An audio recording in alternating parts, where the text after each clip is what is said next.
For the past few months, I wake at night, 2 or 3 times every night, to the sound of voices downstairs in the kitchen.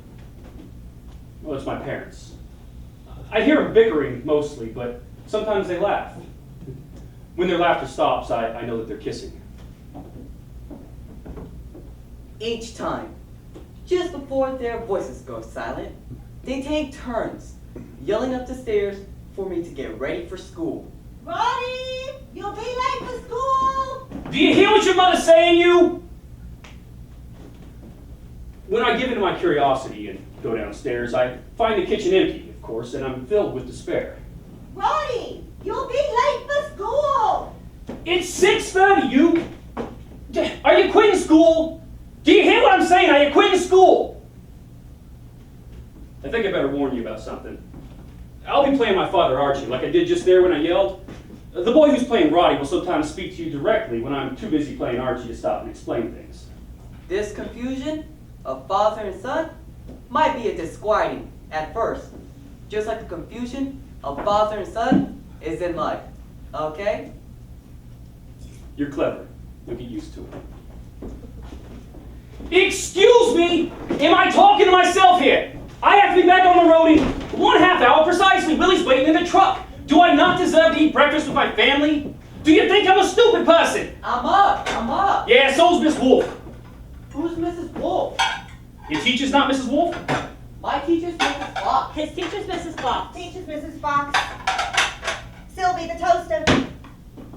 Sylvie, the toaster. Are you a deaf person? Okay, fine, I'm getting it. Why isn't he up? He's up. How do you know? Because I heard him say he's up. If I didn't hear him say it, it'd be a different story. Are you really up, you? I'm really up. I'm practicing my red feather speech. And now we both heard him. He's up. He's practicing his speech. Yeah, Friday he said he was practicing his speech for the Red Feather Oratory Contest. 45 minutes later, I go up the You stairs. told me this. He is still in bed. You told Sound me this. asleep. If you are not down here by the time I count to 25, there will be no Red Feather Oratory Contest, no bicycle, no skating, no YMCA, and definitely no Buzzy Levine. 1, 2, 3, 4, 5.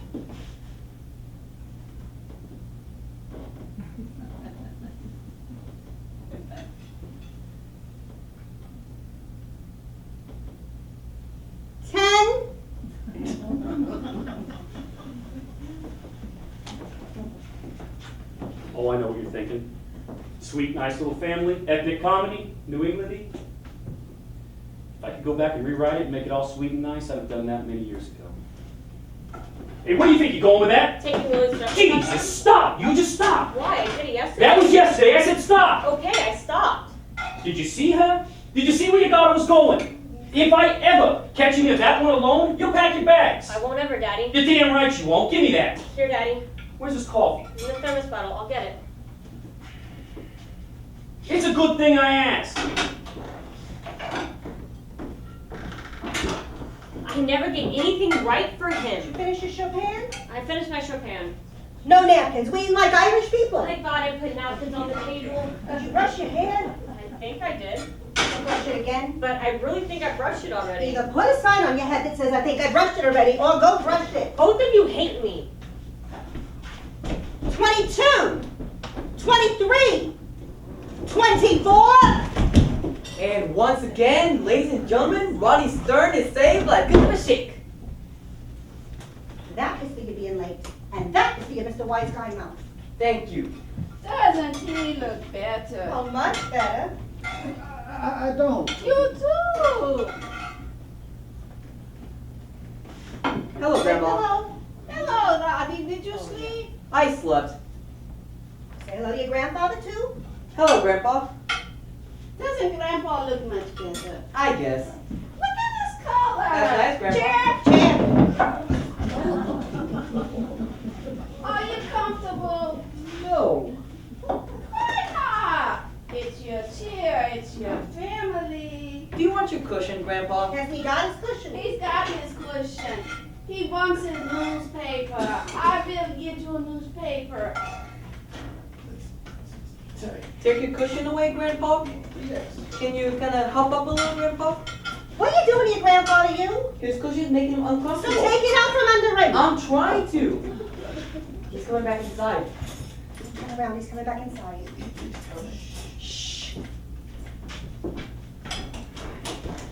Willie's sick. I'll have to take him to the doctor. What's the matter? He's sick. He's got a sickness. Well, should he be outside in a cold truck? He's not coming in here. I'm not suggesting anything. I won't be able to eat. I'll call you. You planning on getting dressed today? As soon as they go to school. I don't want to leave you not dressed. So wait. I can't wait. Willie's sick. As soon as they go to school, I'll get dressed. I don't like you traipsing around in front of everybody in your bathroom. What everybody? There's you, me, your mother, your father, our children. I will get dressed as soon as they go to school. Fine. You're gonna have to hop, Grandpa. What are you doing to your grandfather? I'm trying to take his cushion out. Leave it. He needs his cushion for comfort. But it's making him uncomfortable. Who says? He says. He said that? He Then did. take it out from under him. I'm trying to. I did. I'm leaving. Is your father? Aren't you eating breakfast with us? I can't. Willie's sick. Much better, but You're welcome, Grandpa. thank you. Are you leaving right now? You're right now. What? I was kind of hoping I could try my speech on you. Now? I was kind of hoping so. I can't. Willie's sick. I got your paper. I froze getting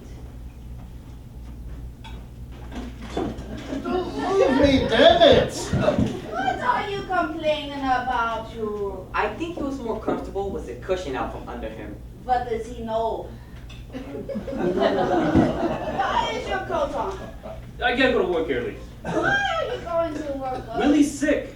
Oh, I'm not surprised. Grandpa, do you think you can help me with my speech? Now, Well, soon. ask your grandmother. Grandma, can Grandpa help me with my speech? Aren't you making yourself late? Why? What time is it? Nearly 7:30. You should not be speaking now. You should be eating now. Nearly 7:30 and still no socks on? I couldn't find any. So instead of looking and going to find them, you're gonna go to school with no socks You on. were screaming at me to come downstairs. No socks, like an Italian. Sylvie! What? What is it? Come on down here and kiss your father goodbye. Did you already eat breakfast without me? Nobody ate anything. Your father's gotta go to work early. Now come on down here and kiss him goodbye. You, there are clean socks in the area. Come and go put some on. What color? No, brown, gray, any color. Go. Your father is waiting to be kissed. You just set me up for socks. I am talking to your Doesn't sister. have to if she doesn't want What to. are you saying, you? What is taking you? Me or her? Her! I was on the toilet. Why are you leaving before you eat breakfast?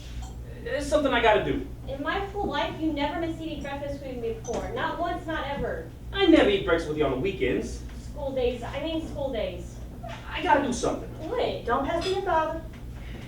There's no brown or gray, only white and blue, and they smell bad. Did you get those out of the hamper or the airing cupboard? The hamper. I said the airing I cupboard. wasn't listening. Kiss me, I gotta go. Can you hurry up, please? I just kissed you. Talking to him. Bye, Daddy. Hope you don't hit traffic. What smells bad? It's my socks. I got the wrong color. Your son took dirty socks out of the hamper. Dirty? Oh God, I thought they smelled funny. I'll put them back. Bye, Mom. I'm going. Goodbye, Uncle. I hope you don't hit traffic. Bye, Pop. Bye, I hope. Traffic will be fine, Pop. Well, Arch? be out in a minute. I'm really feeling wicked sick, Arch. Go back to the truck. I'll be out in a minute. Must be the 5 or 6. I'm really feeling punk. Willie, go wait in the truck. I'll be out in a minute. You make it snappy, Arch. I'm really feeling terrible here. Go back to the truck. Okay, Arch, sorry. I hate to bother you with your family. Yeah, I'll come out when you're back in the truck, not before. Okay. I better be starting out. Who's at the door? Willie. Oh, Well, I'm starting out. Kiss your father. I did already. Kiss him again. So?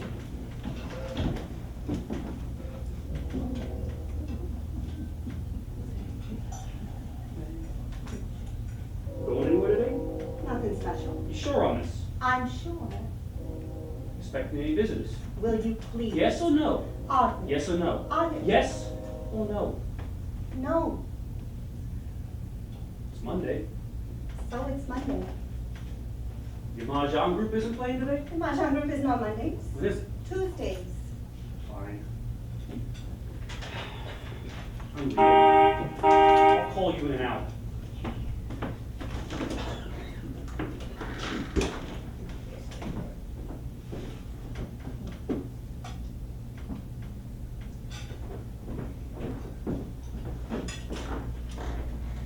It looks like it's gonna rain. I need my slippers. Well, I'm off again.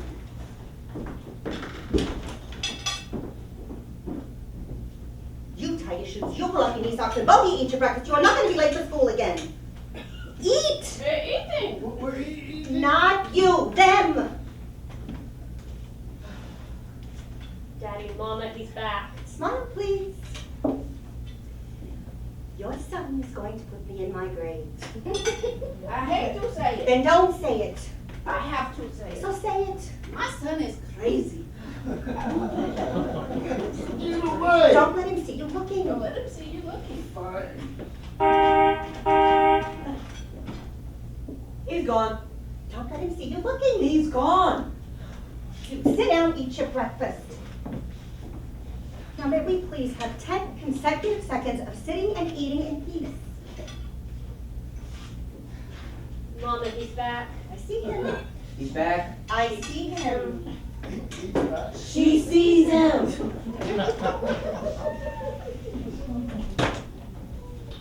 My father never left Fork easily.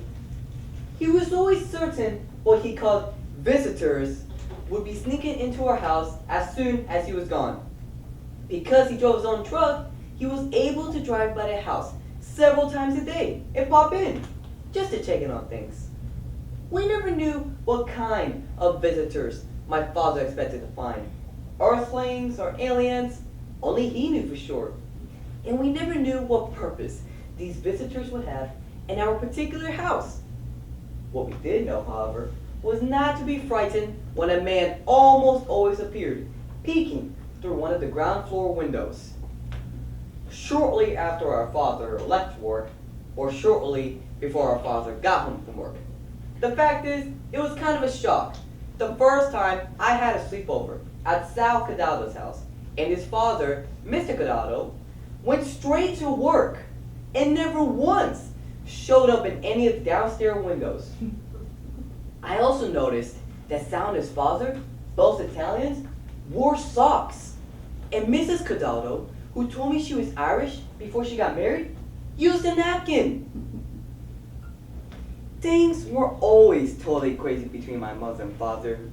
Sometimes the romance was delicious. They loved to dance cheek to cheek. Most of all, cheek to cheek. At home, in the kitchen. After Grandma and Grandpa and Sylvie and I had gone to sleep. Sylvie and I would lie in our beds, listening to Sinatra or Crosby or Rooney. My mother and father giggling.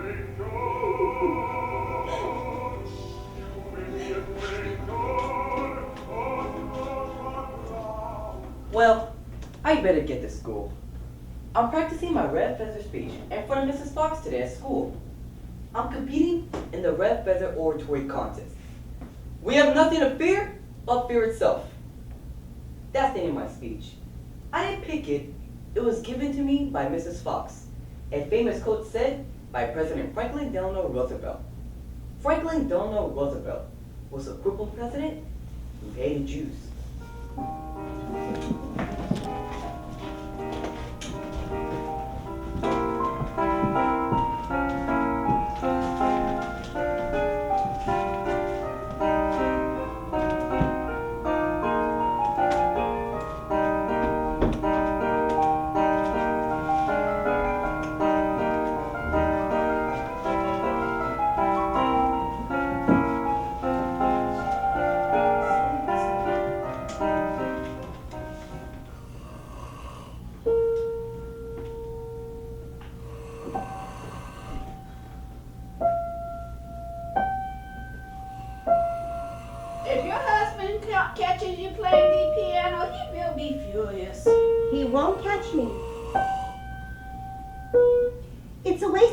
money to pay for lessons for one child when the mother, for the same money, if she's clever and pays attention, can learn to play the piano also?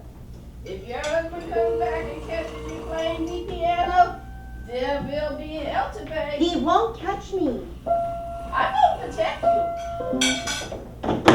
Fine. Are you happier? I am ecstatic. Good. I'm glad. Oh, don't forget, we're going out in a while. Where? In a while? Where? Where are you going? Where am I going? That is what I asked. Where are you going? Alone? Excuse me? Are you going out alone? If your husband comes back and you are out, and I do not know exactly where and with who, there will be trouble. Personally, I could not give a fig where you're going or with who, but you understand why I must demand an answer. Did you wash this cup? You certainly did not. It's filthy.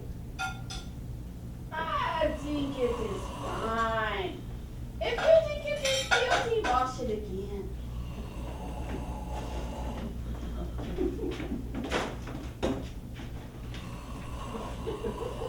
You do it, okay? It was filthy. You don't want me to throw it away? Take it out of the wastebasket and wash it. This is a perfectly good cup. The choice is yours.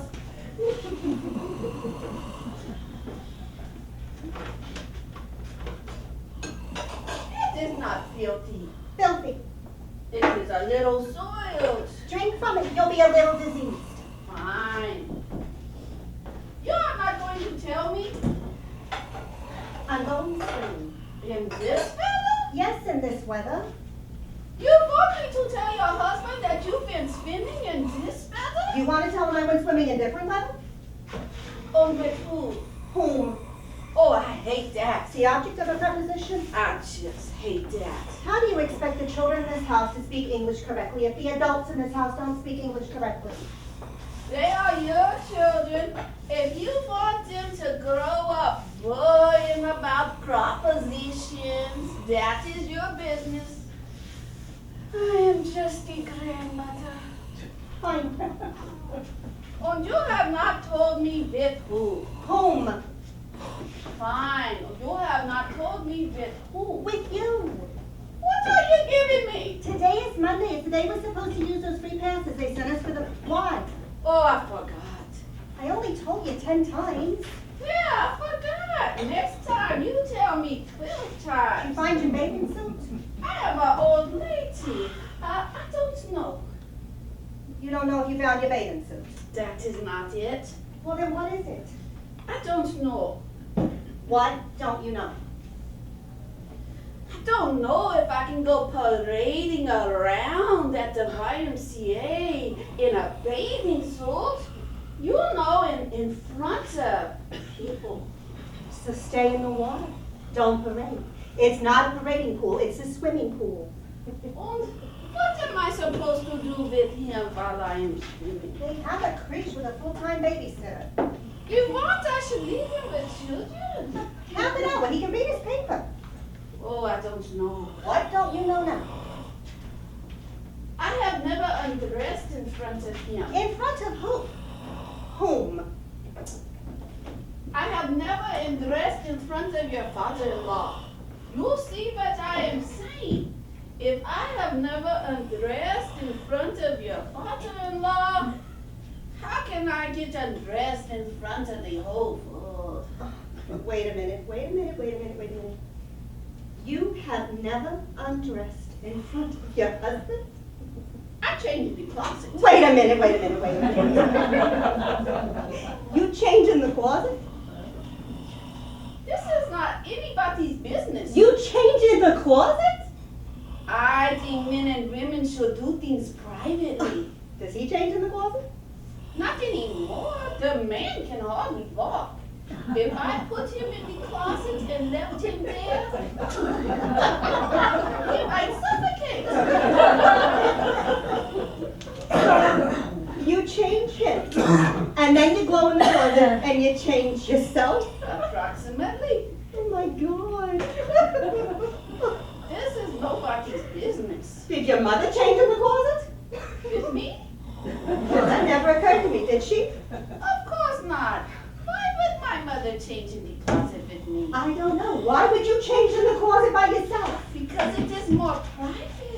You couldn't change in the bathroom? I am done talking on this business. Okay, wait a minute. If your husband can't move, then why don't you just put him somewhere where he can't see you and then go change? Why do you have to change in the closet? This is really none of your business. I must go into the closet anyway to get my nightgown.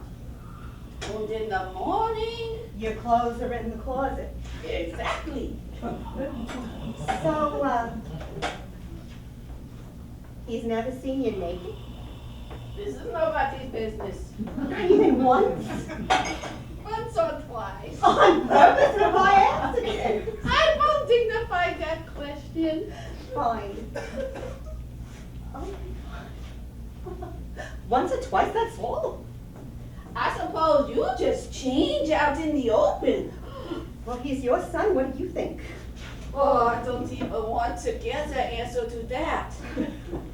Oh my God. Oh boy, this is really something. How long you and Pop been living with us now? How many years? 10, 12? 5? 12? 5? Seems like more. 5. Seems like 10. Have you been listening to everything we've been saying? Have you been faking sleeping and listening? You're disgusting. Oh, me? I'm disgusting. He's back, don't turn around. Maybe he forgot something. Oh, so. Your son is driving me crazy. For you, crazy is not such a long drive.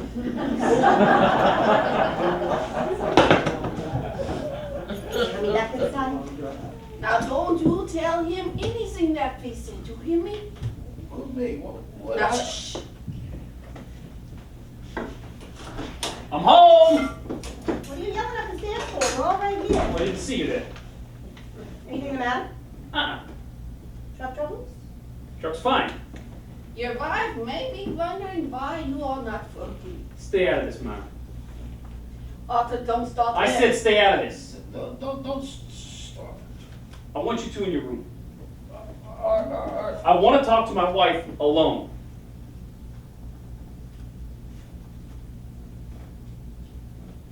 It's okay,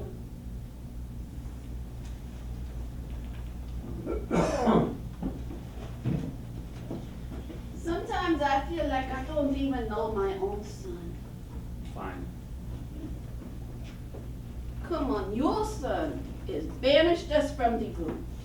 I don't. Come on, come on, come on. Grab hold.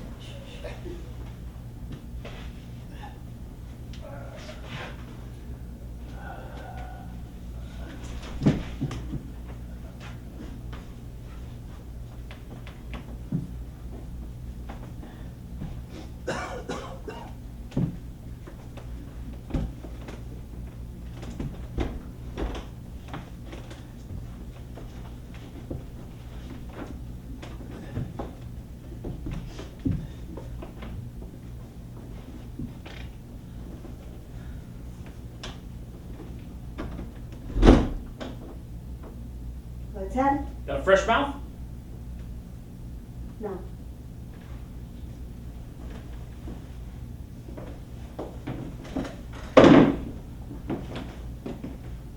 So I'm riding with Willie up near the Stoneham line. He's sitting dead quiet. And I ask him, hey, Willie, what's up with the quiet? And he says, you know what, just this virus X and all, I'm just feeling wicked sick. Say nothing on this. Then out of the blue, no prompting from me, he says, hey, you know what, Molly's been looking wicked good these days. Molly's been looking wicked good these days? I think on this for a minute, and I start to put the pieces together.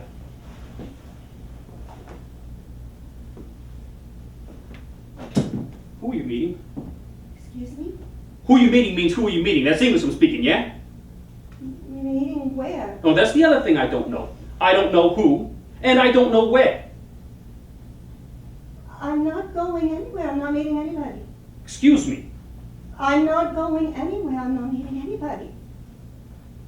I will not put up in my own house! I'm out there working like a Trojan, and for what? For what? So I can go off in a truck with a derelict maniac? And you can have meetings? Meetings? Do you think I'm stupid? I asked you a question, answer me! What's your question? Do you think I'm stupid? No, I don't think you're stupid. Get in here! I said get in here! But, Where was she planning to go? what are you asking me, you? No one speaks English in this house. Where was she planning to go? Where was who planning to go, Otto? Where did my wife tell you she was planning to go? She did not tell me she was planning to go anywhere, Otto. She did, Mother. Tell me! Swimming! Swimming. Swimming. Your wife is going swimming. How interesting. In the lake? At the pool. The why with your mother. I had not agreed definitely. I did not say yes definitely. Fine. Yeah, I don't think so. Fine. Fine in what sense? I won't go. You'll stay home all day? Yes. You promised me on this. I promise.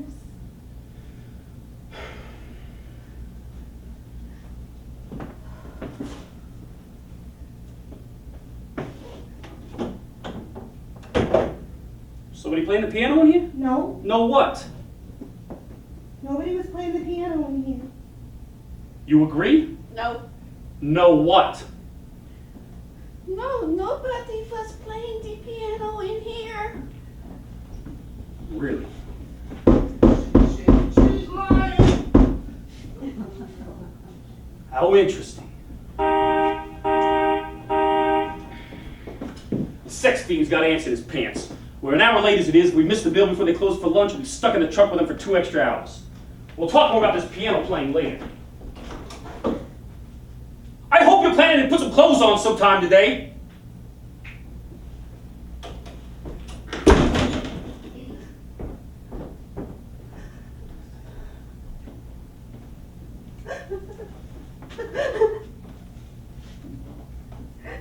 God create men to curse women.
We have nothing to fear but fear itself. That famous quotation was said by President Franklin Delano Roosevelt. May not make a lot of sense now, but it made great sense to over 100 million Americans just a decade ago when this great nation was plunged into war against Hitler and many, many other Jew-hating maniacs.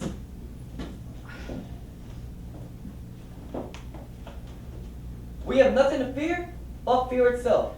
Just a decade ago, when this great nation was plunged into war against Hitler and many, many other Jew-hating maniacs, when Roosevelt said to America that he was going to save the Jews. Personally, Roosevelt hated the very Jews he was saving. We have nothing to fear but fear itself. That famous quotation was said by President Franklin Delano Roosevelt, as he and many, many of the Jew-hating maniacs plunged his great nation to war. Shit! And you're really honestly not frightened of him? Of Daddy? Am I not frightened of Daddy? No, of President Eisenhower. Why should I be frightened of President Eisenhower? That was a joke, you der. Did you have to dream again? Last night, the night before. Sylvie has this dream all the time, in which my father wears a Nazi uniform around the house and keeps asking if anyone's seen any Jewish girls hiding in the attic. Last night I killed him. You killed Daddy? Shh. You killed Daddy? Not really. I know that. I mean in my dreams. I know that. I had a machine gun and troops. What kind of troops? Troops, men, soldiers working for me. He came upstairs looking for young Jewish girls, and he spotted me, reading in my bed. And he started goose-stepping and yelling really scary things in German. And you killed him. I gave the orders, and the troops killed him. What about your machine gun? After he was dead, I shot him again. How many times? A lot. A lot. Whoa. Jesus, Sylvie. And you honestly think you're a what? Don't ask me that! Well, I'm really curious, that's all. I mean, if he came at me in a Nazi uniform, I'll goose-step in it. Jesus, Sylvie. I'm glad it's you having this dream instead of me. Would you like to take a walk with me to downtown? Mm-mm. I want to stay here and practice for a while before they come home.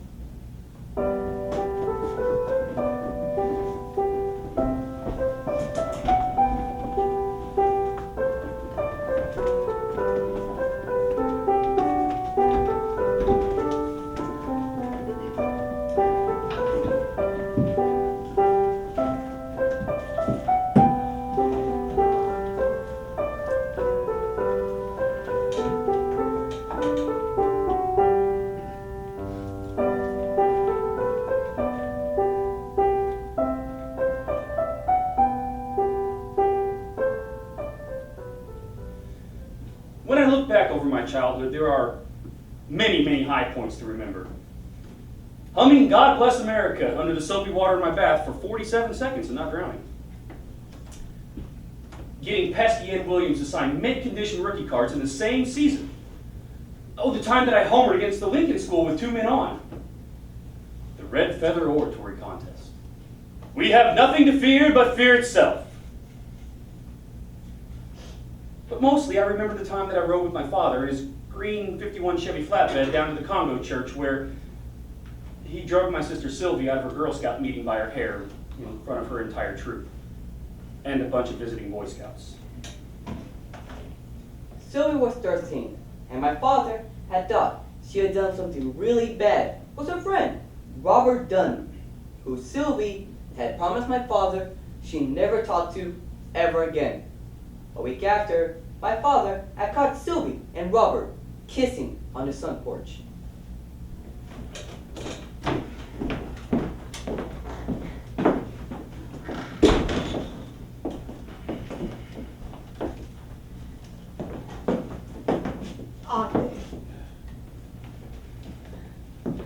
Sylvie!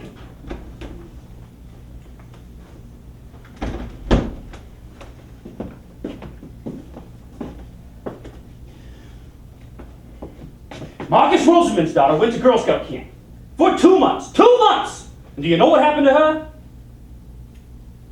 I asked the question, young lady, and I'm not hearing an answer. I don't know, Daddy. Yeah, I'm sure you don't. You know what prostitute means? Stop you! I don't know what that means, Daddy. Ha! You think I'm stupid? Answer me! I don't know what that means, Daddy. I don't. I just know it's a really bad thing. At this point, my mother had usually had enough. She would step between my father and my sister and take control. After a moment though, when it looks like they would finally kill each other, I would step in, get myself clobbered, but I will defuse the bomb. One one thing that I can't stand more than young girls' hostess is a young girl's lying. And you are lying to I'm me! not You're lying to me! I'm not lying! Don't talk back! Get back from her, you hear me? Molly! Back away from her, you're a crazy person! I'm a crazy You person. hurt me! I'm not the one holding a bread knife. You got a bread knife for a tongue, you. Humiliating your daughter in front of her friends? Hurting her? Calling her names like I have never heard before in my life! You want a daughter like Marcus and Ruth Olsen, then that's fine. But that's you, sister, not me. I'd rather die than live to see such a thing. Believe me, I know where your daughter learns to make secret meetings. What secret meeting? Ha! She was at a Girl Scout meeting with girls. Those were girls there. Those were not boys, those were girls dressed up like boys. They were Boy Scouts. It was a co-ed meeting, Daddy. We were making birdhouses. They were making birdhouses. That was not Robert Dutton. The Robert Dutton that you promised me. Promised me you would never speak to so long as you lived. I didn't know he was gonna be there. I didn't know any of them were gonna be there. He was sitting next to you. You were laughing. He told me a joke. Yeah, I bet he did. I bet he did. Yeah, I bet he did. Get back from her, you hear me? Stay back. Get away from her. Ah! Mommy! Damn you! Damn you! Let it go!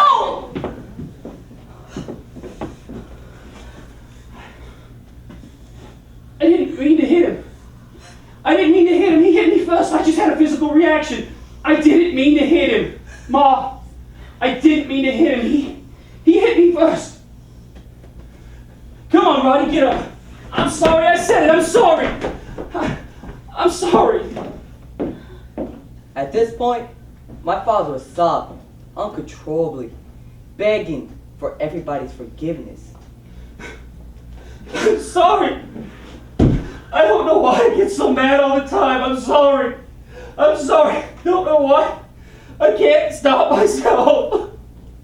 And Sylvie, instead of ordering her troops to fire, Don't cry, Daddy. Don't cry. It's okay, Daddy. It's okay. Don't cry. I'm sorry, Mom. I'm sorry, Mom. I don't know why I get... It's fine, Arthur. It's fine. No harm done. It's fine, Arthur. What's the matter with me, Pa? Am I a crazy person who can't control his temper? It's okay. Molly? Don't stop loving me, Molly. Don't stop loving me. I'm sorry. I'm sorry, Molly. I'm sorry. Please just don't stop loving me. Oh.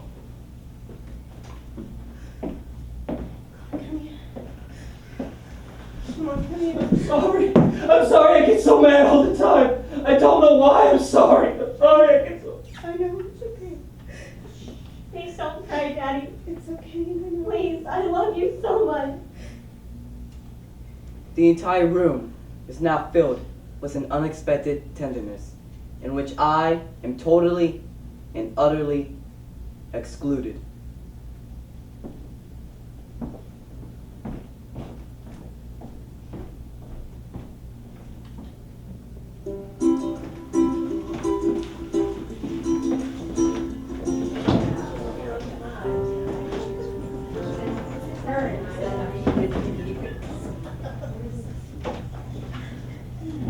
As my father never worked weekends, I rarely got the opportunity to ride with him in his truck, except for on the odd indigenous Boston holiday when school was closed, such as Patriots' Day or Cardinal Cushing's birthday. I also got to ride with him on major Jewish holidays, such as Rosh Hashanah, Yom Kippur. Sylvie, never. In her entire life, not once. We didn't get to go to school on Jewish holidays because we were Jewish, even though we never actually went to synagogue. But we didn't go because my father believed the local rabbi, who was a dentist full-time and a rabbi part-time, was only in the rabbinical game to have secret meetings with many, many married Jewish women who were active in the Temple Sisterhood. But that's another story. My father, who was himself raised a synagogue-going Jew, still felt he had to somehow observe the high holidays, even though he was in a truck, on a highway, far from makeshift temples and fornicating rabbis. So he said his high holiday prayers in the cab of his Chevy flatbed on his way to the Falula mill in Fitchburg, Massachusetts.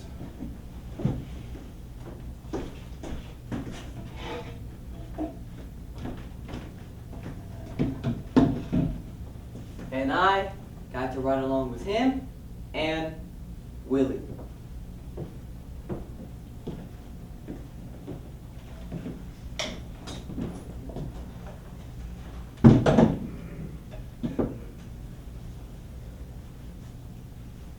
Hey, Lamar, where'd you get those Gambinos? And not in front of the boy. Stuck-up, conceited holler that stick your nose up in the eye to climb a tree to pork you. Said not in front of the boy, Willie. Oh, I get it, Archie. She's with somebody, Archie. Well, that's why we ain't getting the time of day. There you go. That's why we're getting nothing off her, Arch. Jesus, she's kissing the lucky bastard. Hey, you lucky bastard. Bring your mother and father around and I'll marry him. Jesus, I said not in front of the boy. Come on now, Archie. Roddy probably knows twice as much as us both put together, huh? Hey, I bet they don't call your boy Rod for nothing, huh?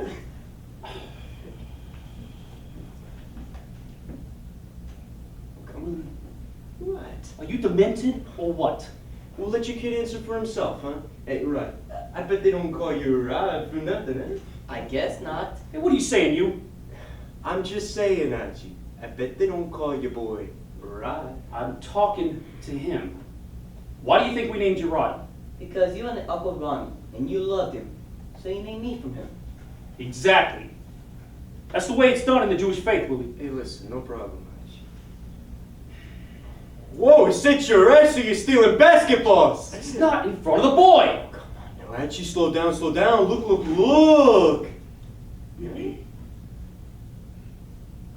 Yeah, all right, she's stealing basketballs.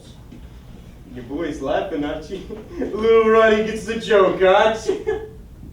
Yeah, what's so funny, you? I think she's stealing watermelons. Did you hear your kid, Archie? Watermelons! Yeah, I heard him. Oh my lord. Okay, you know what, kid? I gotta tell you. What's really great about getting up at 4 o'clock in the morning and riding our truck the way we do. Ooh, what's really great about getting up at 4 o'clock in the morning and riding a truck the way we do, Little Rod, is you get the opportunity to see many first shift female factory workers in many neighborhoods. In Wakefield, Stoneham, Warburn, give you your many laundry girls and dry cleaning plant workers. Freshly starched uniforms, oh yum. Brain damage to what? In Beverly, Salem, Swampscott, Marmalade, Gloucester. Ooh, give you your many female fish plant workers, your female fish stick packers, and your female cutters. See, kid, this is the other end of the globe from a point of view of, well, clean hands kind of thing. Your female fish plant workers are bloody and thinking about death all the time. They're also thinking, hey, life stuff, so why not? This makes them readily available to the passing stranger, especially if he's, well, a sharp dresser with a good sense of humor, such as moi, kiddo. Hey, Archie, what gives? You feeling car sick again? I'm praying. It's a high holiday. Hey, listen, no problem, Archie. Me too? Did you convert? You Episcopalian now? Red light. My prayers have been answered. Hello, baby doll face. Whose little girl are you? From time to time, Willie will go off on what my father would call a sex fiend's errands. My father and I will be alone to talk about life together. We're not what you might call naturally comfortable with each other.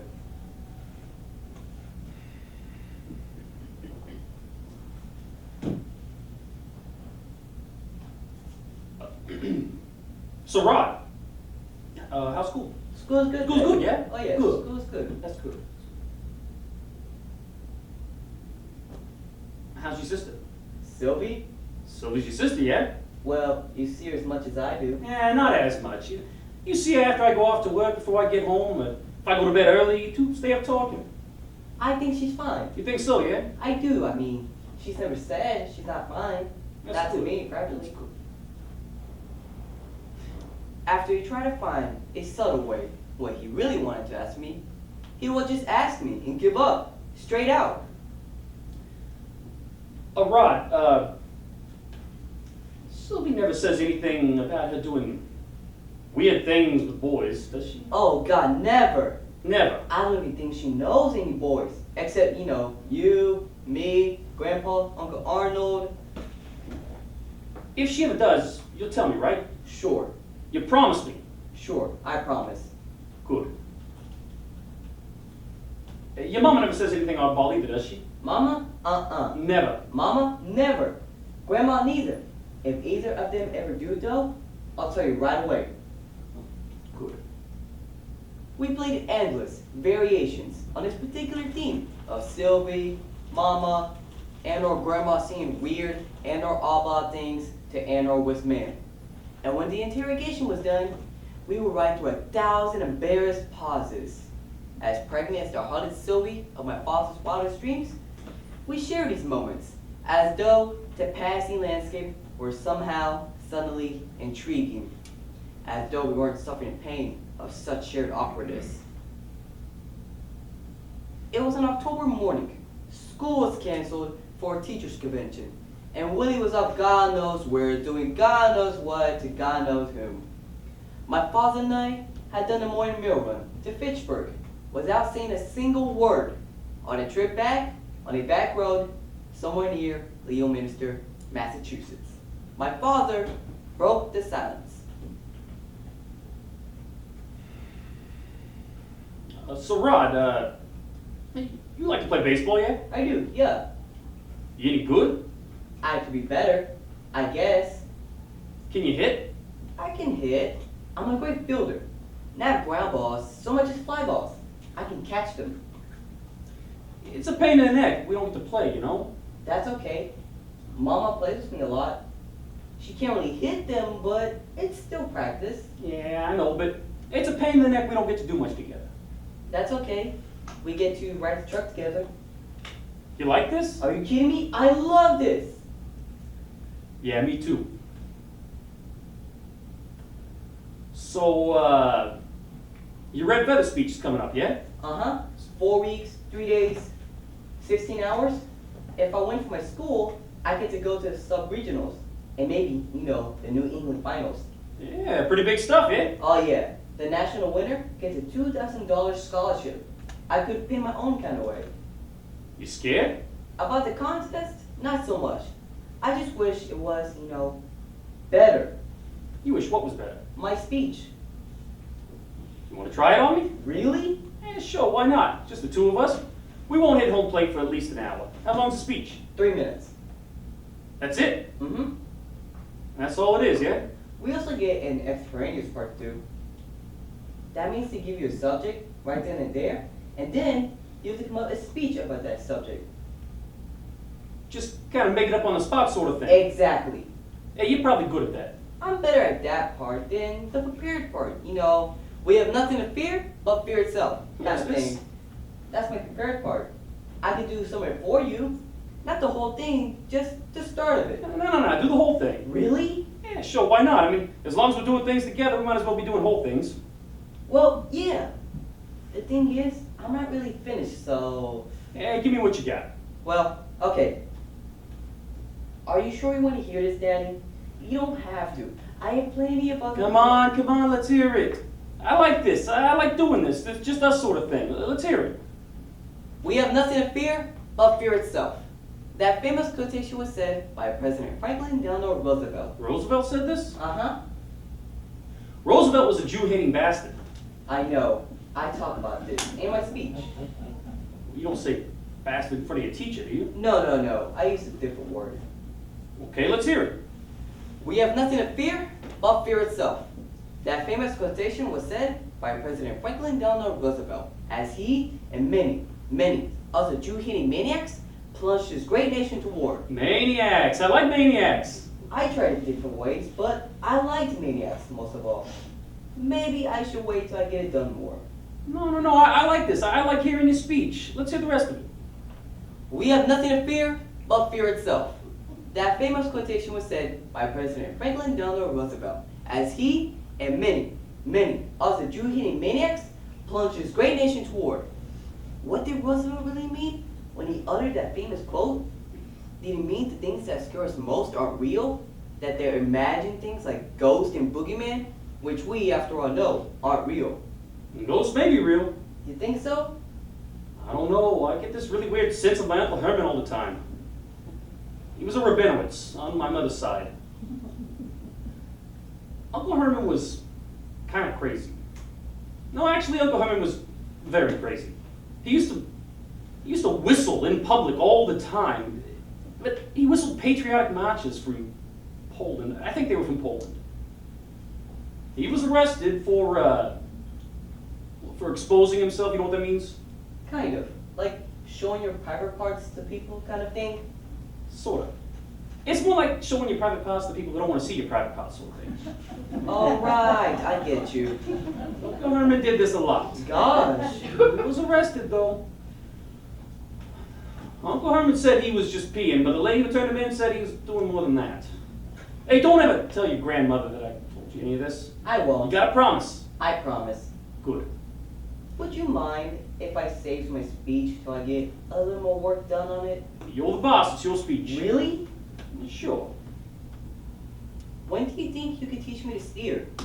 You're not supposed to touch a wheel until you're 16. This is Massachusetts. I could go to jail for letting you steer. You told me Grandpa taught you to steer when you were my age. That was different.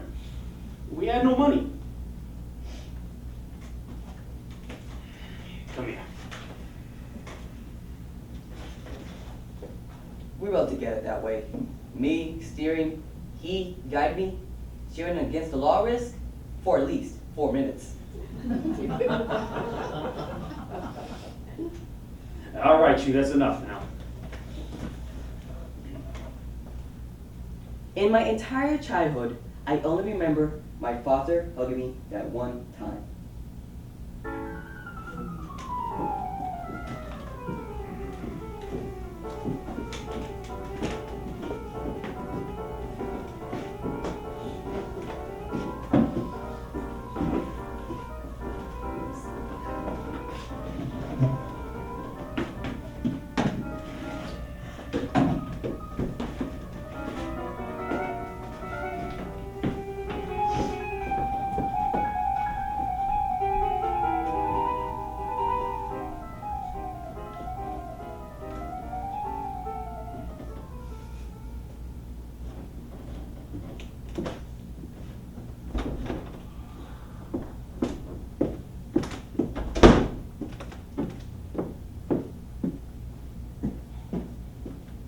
All right, Roddy, I'm ready to listen to your speech now.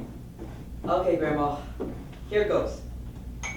What President Roosevelt was teaching us was to get over our fears before they cripple us the way polio crippled him, Roosevelt.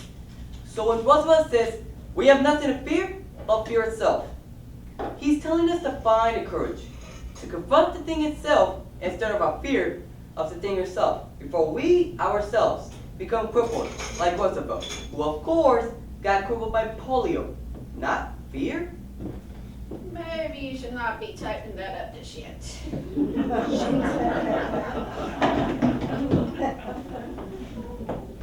Just before my grandma Hattie died, she told me the most amazing thing about my family, Grandpa Jacob included. The men in our family are crazy people. All of them.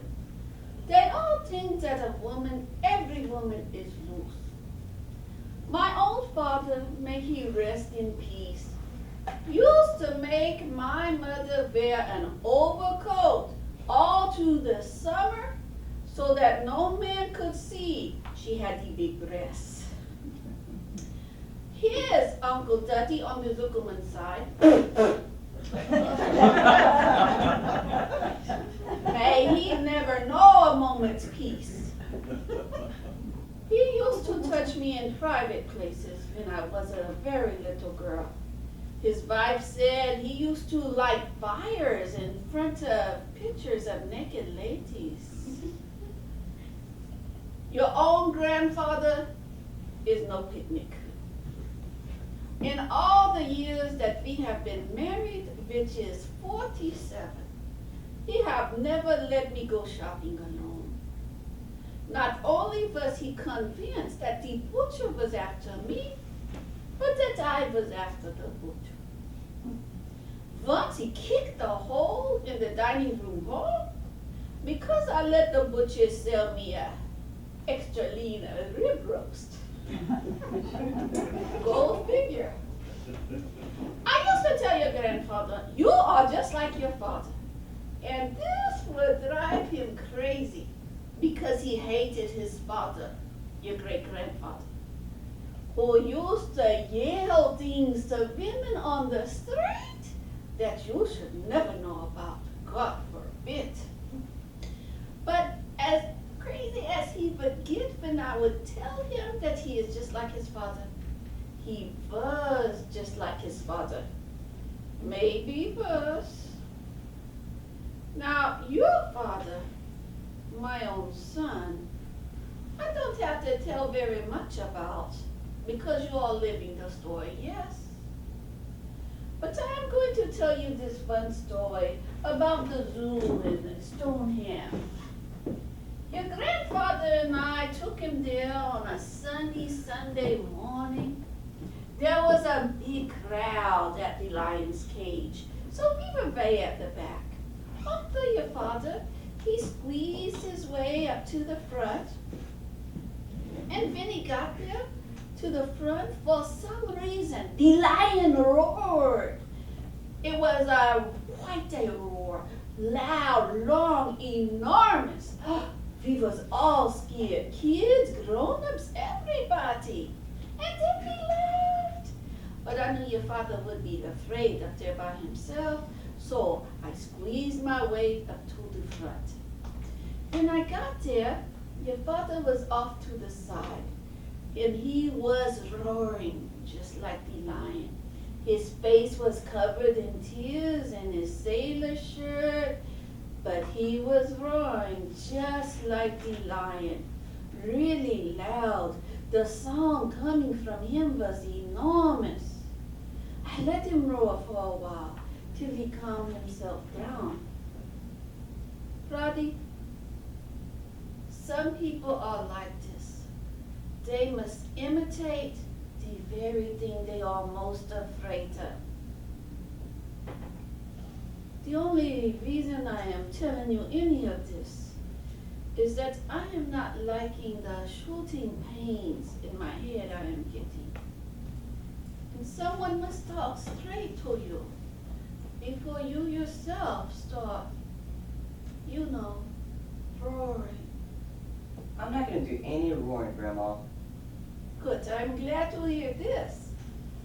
But maybe you'll remember my story just in case you ever hear yourself roar just a little. I will. You have shooting pains in your head, Grandma? That is just between us, promise me. I promise. I'm sure you'll be fine, Grandma. Maybe I do not want to be fine anymore. Maybe enough is enough. Let me say to you what I am trying to say clearly and simply. All the men in our family are crazy. Wait and see.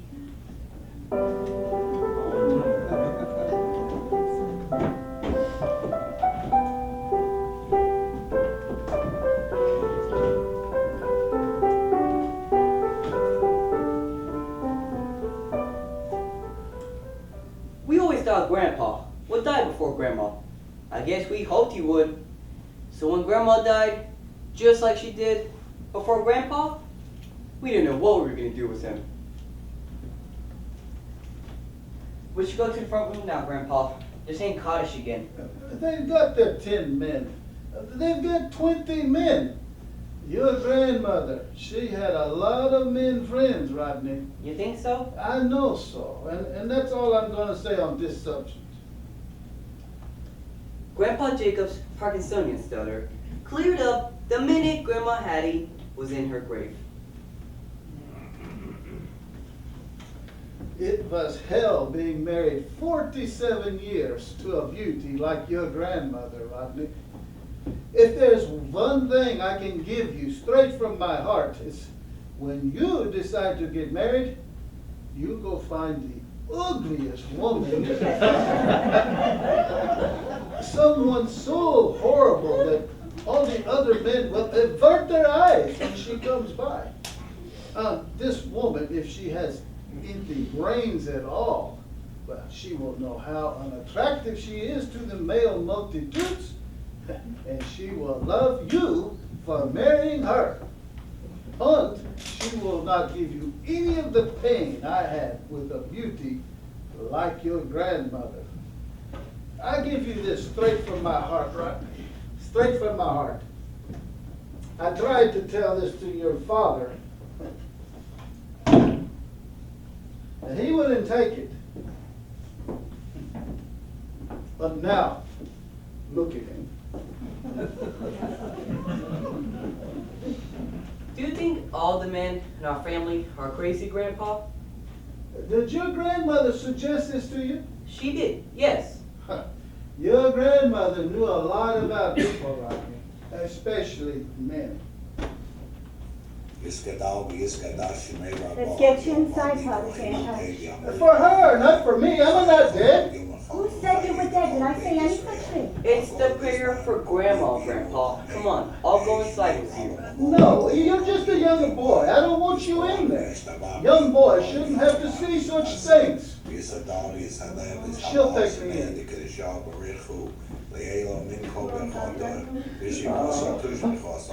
Why did she have to leave me all alone by myself? Why did she have to leave me alone with people like you? Oh, Hagela! Mein Hagela, Hagela, mein Liebling! Come on, Pa, let's get you inside.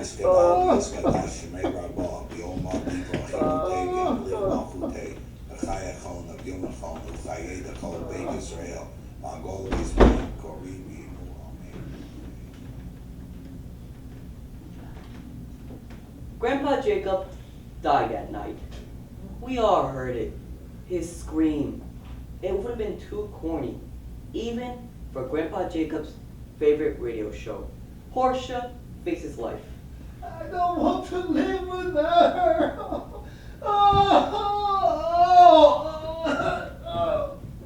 We knew he would be dead when we went in there. Pa? Grandpa? Pa? Pa!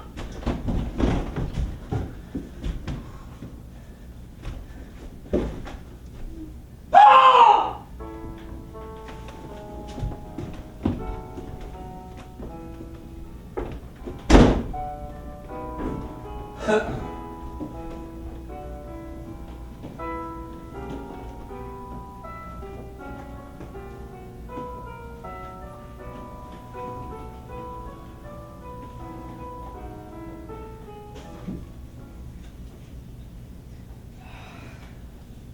The night Grandpa Jacob died, I was laying awake, thinking about things. And it crossed my mind. When Roosevelt says we have nothing to fear but fear itself, he could have been completely full of shit. We have plenty to fear. We have old age to fear, we have loneliness and disease to fear. We also have some very crazy people around us all the time to fear. And we also have things like the Red Feather Oratory Contest to fear. And we also have the worst. The worst happened to me and to my family on the day of the Red Feather Regionals. If I live to be 60, I will always wonder if either Grandpa Jacob or Grandma Hattie had just lived a little longer. A little. You know, home with Mama. Was it would have changed anything? Or was it all bad things are just meant to happen? And they just do. They just happen, no matter what.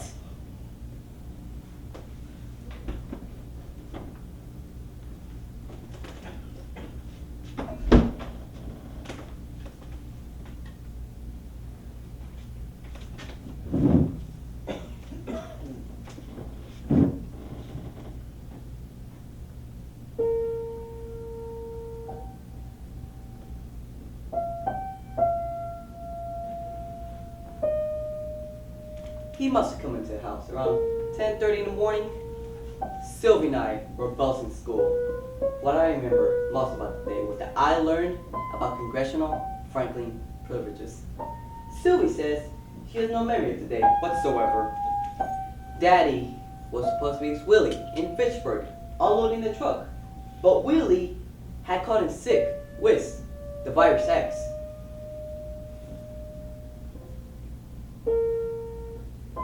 There are moments that redefine an afternoon, and there are moments that redefine a life.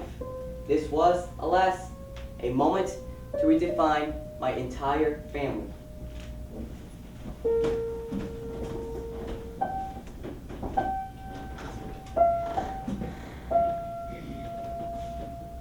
I was just in at the piano with Ollie, too. Willie, I didn't know you played the piano. You play wicked good, don't you? you can't be in the house, Willie. Well, I was feeling a lot better after my nap, so I thought I'd drop on by and see if I could get Josh before the second moon. She's not here. He left over an hour ago. Oh. You know, Archie never talks about you playing the piano. He never mentions it ever, actually. You play classical, too. It's sophisticated. You know, I gotta tell you, it's nice being in the house with just us like this. I mean, it's a shame about Archie's folks and all, but, they lived life, didn't they? Ain't that what life's for? Living? Ain't it, Molly? Well,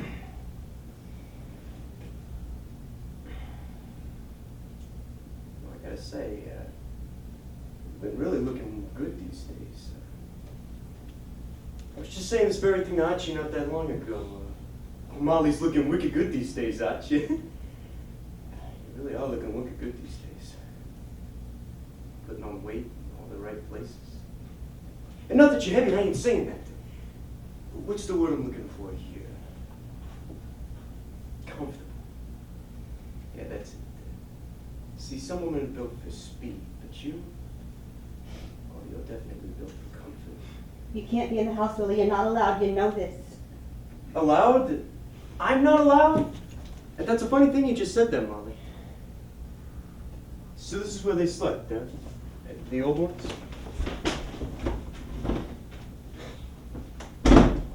Must be mighty lonely for you now, huh? Well, kids at school, Arch off in a truck somewhere as he is. Just a good-looking girl like you alone in a big house like this.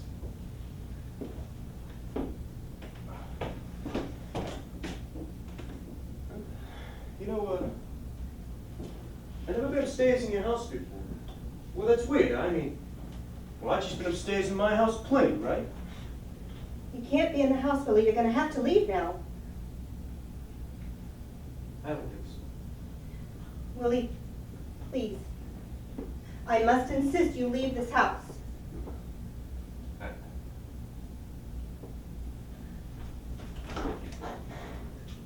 Please? I'm asking you nicely.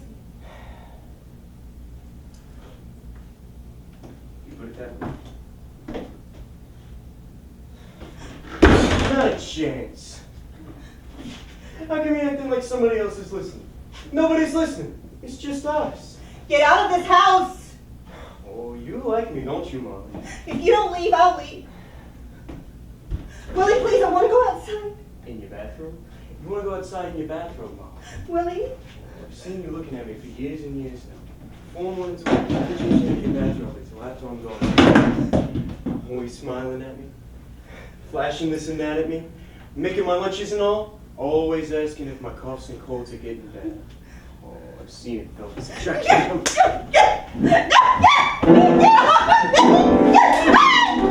Jesus, look at wickedness! Hey, I can explain myself here. I would gladly wait outside like you said, but you bite me out!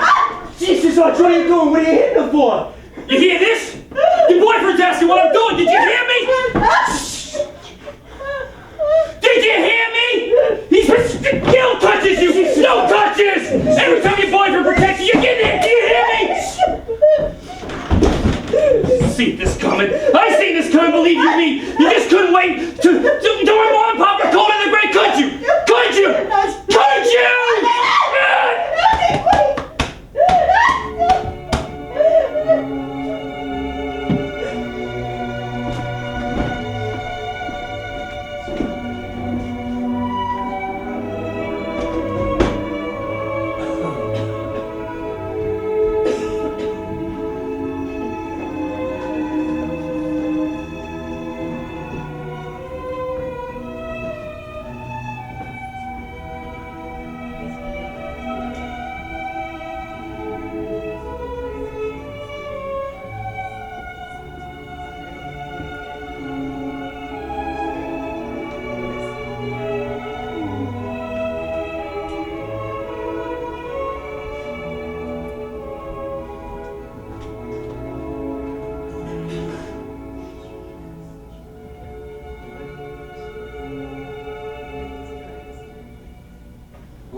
and gentlemen, our next competitor in the Red Feather Oratory Contest New England Finals is our youngest competitor.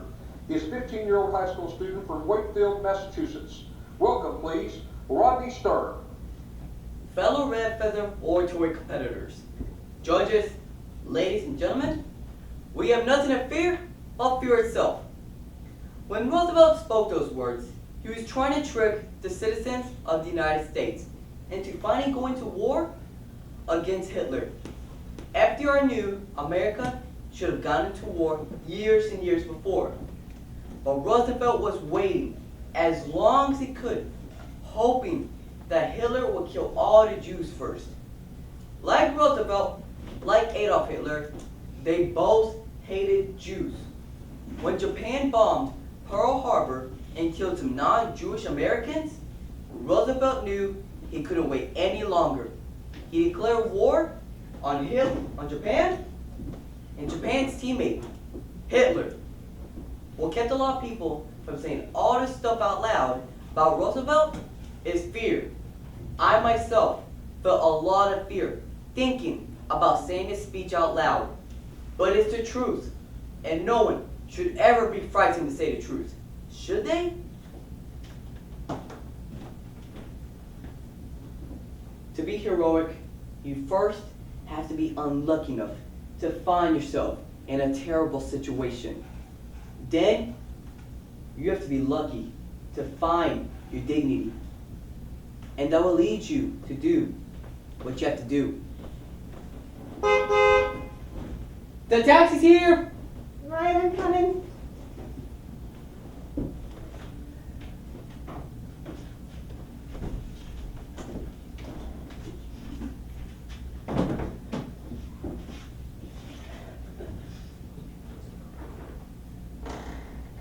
We'll be right out.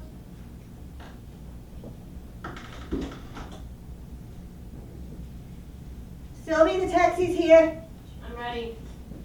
Sylvie went downstairs first. I hung back in my room and hid a copy of my Red Feather speech under a loose floorboard in my closet.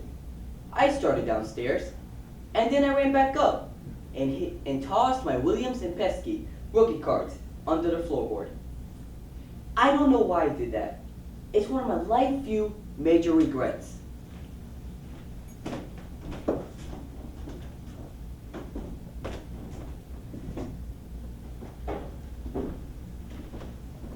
I'm ready. We have to do this. I said I'm ready. It is only a house. It is not a life. Fine. Are you mad at me, Sylvie? No. I don't know, maybe.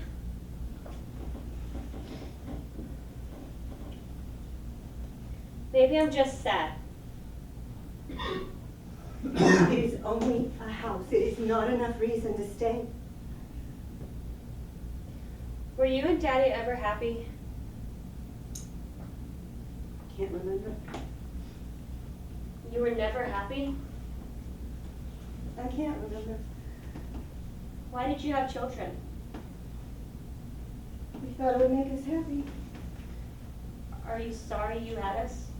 What are you saying, you and your brother are the best things that ever happened to me in my life. Roddy, maybe, but aren't you always a little sorry you had me? Oh my God, Sylvie, no. Don't you ever think that. Do you hear me ever? I love you. I love you, and I am so glad that you're my daughter.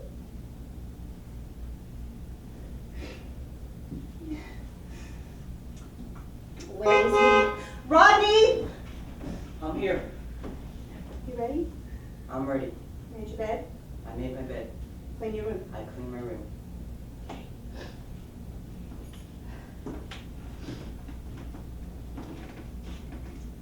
Come here, Sonny. I don't know much, but I know something. We cannot go back to being what we were just a few minutes ago. Life has got to keep changing. me. See, this is life. And I say, thank God for this.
I went to visit my father a couple of days later. He was staying at his cousin's house in Warburn.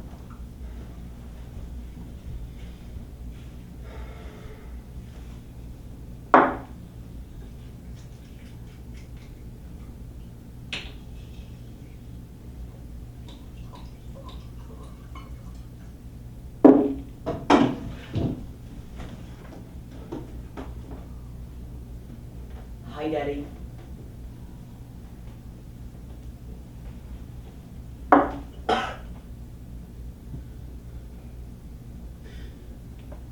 You alone? Yes, sir. You know where your mother's staying? Yes, sir. I do. You're not gonna tell me. No, sir.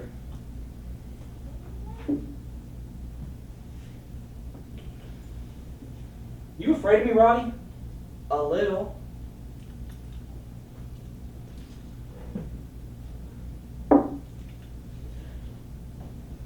Don't be. I used to be afraid of my father. You saw how it was in the end. In the end, there's nothing to be afraid of. I'm gonna be staying with Mama. You what? I'm gonna be staying with Mama. Why? Because I want to. Why? Because I want to, and it's my decision.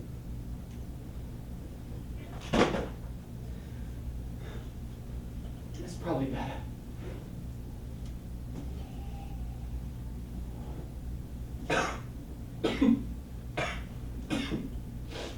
If you stayed home with me, the way I stayed home with my pop, you'd probably just end up. My father never finished his thought. He never told me how exactly I might have ended up if he wasn't about to do what he was about to do. But if he had reached out and cured me of the family disease once and for all, I'll never know if my father planned it or it was an accidental gift. But in one split second of unexpected tenderness, my father changed my life and the lives of generations to follow. He set us free.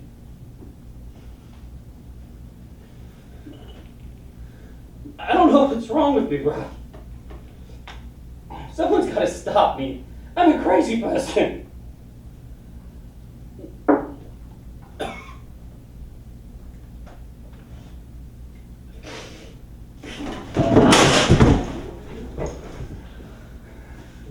Thank you, sir. I'm going.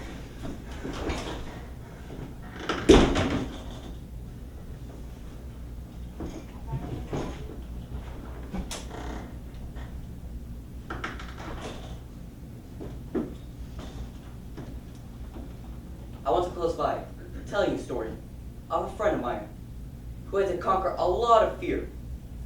He lived in a little town with his father and his mother and his sister.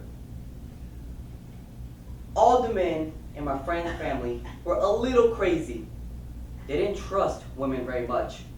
They always thought women were doing bad things. One day, my friend's father hit my friend's mother, really beat her up. My friend's mother and father got divorced.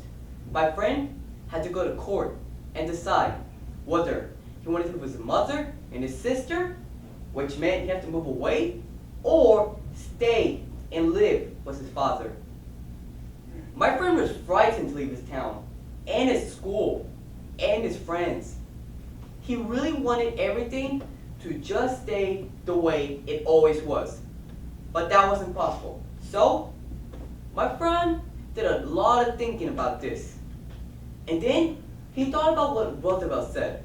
We have nothing to fear but fear itself. And he really thought Roosevelt was right.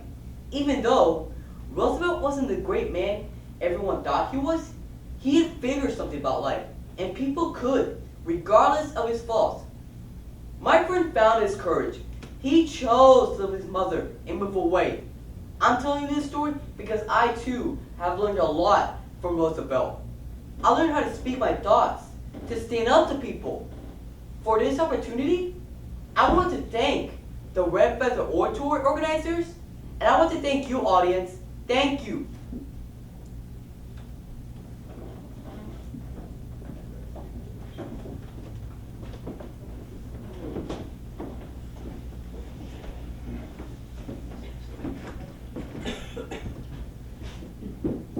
My mother found her dignity, and she was heroic. She and Sylvie and I moved in with her cousin for a couple of months until we got our own place. It wasn't beautiful, but it was partially furnished with a piano. My mother learned how to play Bach, Brahms, Chopin. We woke up every morning to the sound of her playing. We fell asleep the same way every night. Our house was filled with music.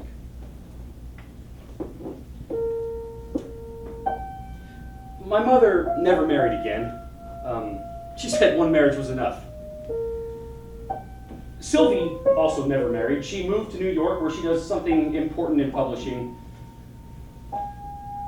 My father stayed alone the rest of his life. He always blamed my mother for his profound unhappiness. I called him about once a month on the phone, but I never saw him again face to face until he died. Me? I got married and had a bunch of kids. 3 daughters, 1 son. They are all amazing and beautiful and wonderful, and my wife is the most amazing and beautiful woman I have ever known. And I'm almost always proud of her, even though I do get jealous when other men look at her the way they do. I don't know a lot about people, but I do know this. When the pressure's on, I almost always feel the urge to roar. I try and stop myself. But most of the time I do. My son? He's a lot like me, only nicer. He never roars at all.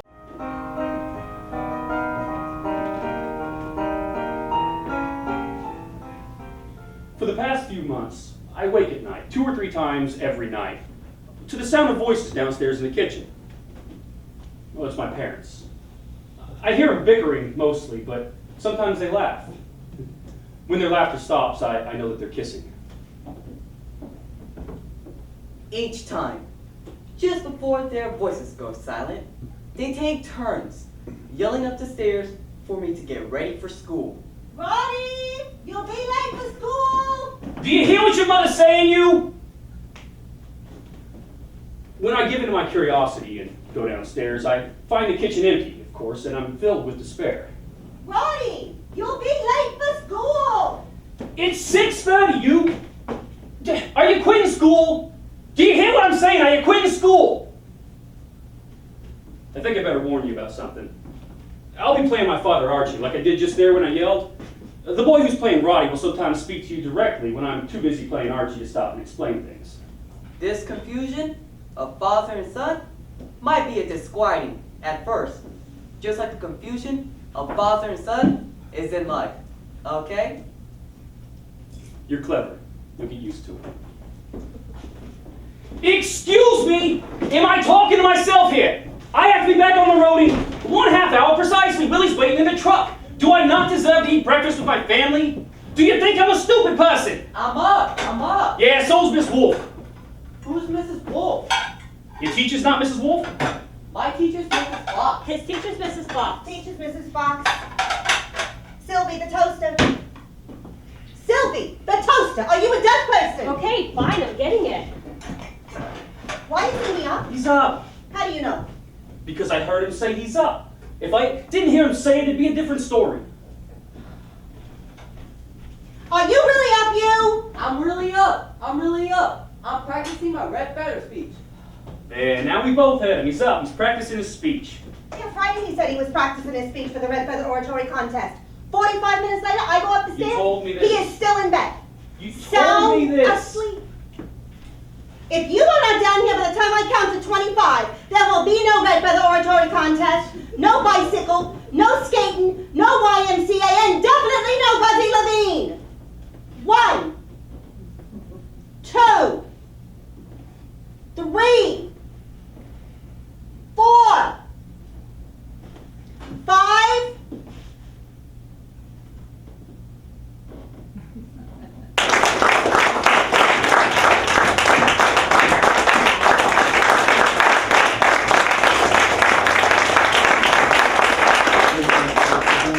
Ladies and gentlemen, thank you so much for coming out tonight. You were an amazing audience.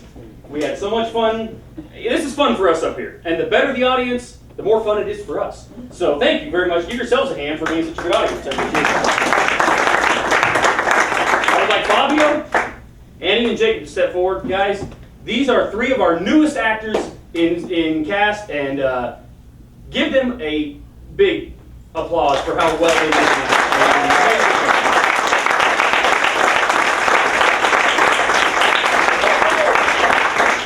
We have 1 show left in this run. We would love to see every seat in this house filled with a line outside. Go on Facebook, go on Instagram, Snapchat, Twitter, snail mail, old phone, whatever. Tell everyone you know how much fun you had here tonight. And if you didn't like the show tonight, lie about it. As always, thank you very much. You guys are the reason that we do what we do. God bless you. Drive safe. Good night.